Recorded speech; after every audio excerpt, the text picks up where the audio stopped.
Those closest to Stephen Paddock described him as meticulous, calculating and sometimes cold, but none of them expected violence from the man, despite his growing stockpile of firearms.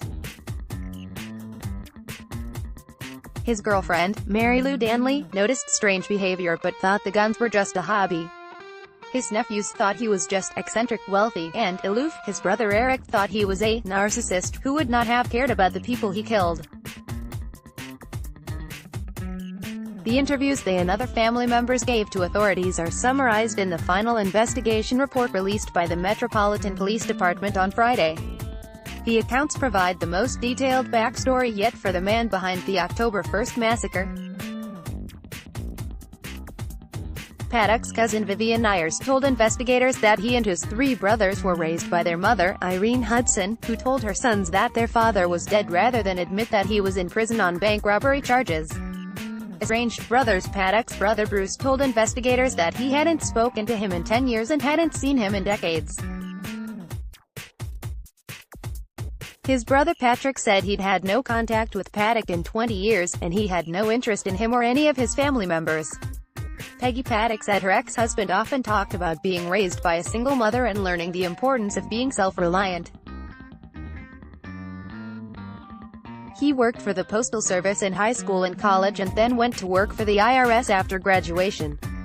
According to the investigation report, Eric Paddock believed his brother only took that job so he could learn how to hide income and later used his knowledge to help the family cheat on their taxes. Paddock went on to work for several aerospace companies and the Defense Contract Audit Agency before cashing in on real estate investments he'd made with his mother and Eric, the one brother he did remain in contact with.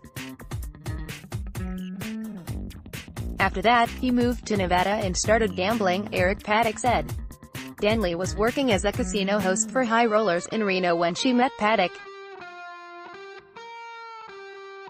Their relationship grew from professional to romantic over the course of several years. She moved in with him in 2013, and he persuaded her to quit working in 2015 in return for a monthly allowance. They would travel together and stay in the houses he owned in Reno and Mesquite or at resorts in Las Vegas, where he would often request a room with a good view. She said Paddock grew less affectionate as the years went on, and he often complained about being sick. He regularly wore cotton gloves and avoided shaking hands with people. He claimed to be so sensitive to chemicals that he wouldn't let Danley wear lipstick or perfume and refused to stay in hotel rooms that smelled too much like cleaning products. He wasn't religious and occasionally mocked her Catholic faith, but he didn't object to her attending church. She said he rarely talked politics and never discussed gun control with her. Growing arsenal in 2016, Paddock hauled a large gun safe from their place in Reno to the house in Mesquite and began filling it with new purchases. She went with him to a few gun stores and helped him load ammunition into magazines and set up targets at an unofficial shooting range near the landfill in Mesquite.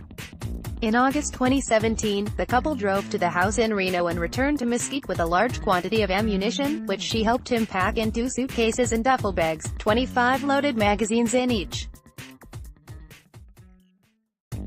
She said she asked him why he needed so much, and he told her that his guns used a lot of ammunition and that he was buying it in bulk to save money.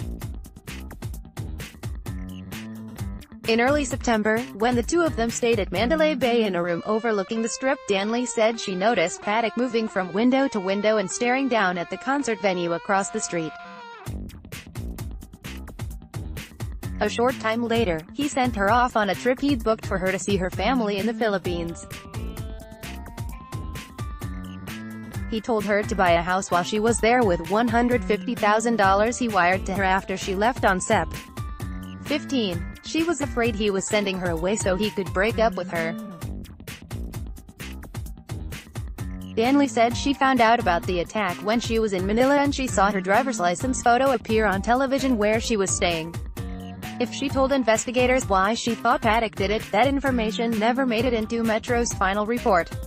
Contact Henry Breen at hbreen@reviewjournal.com or 702-383-0350. Follow at RefriedBreen on Twitter.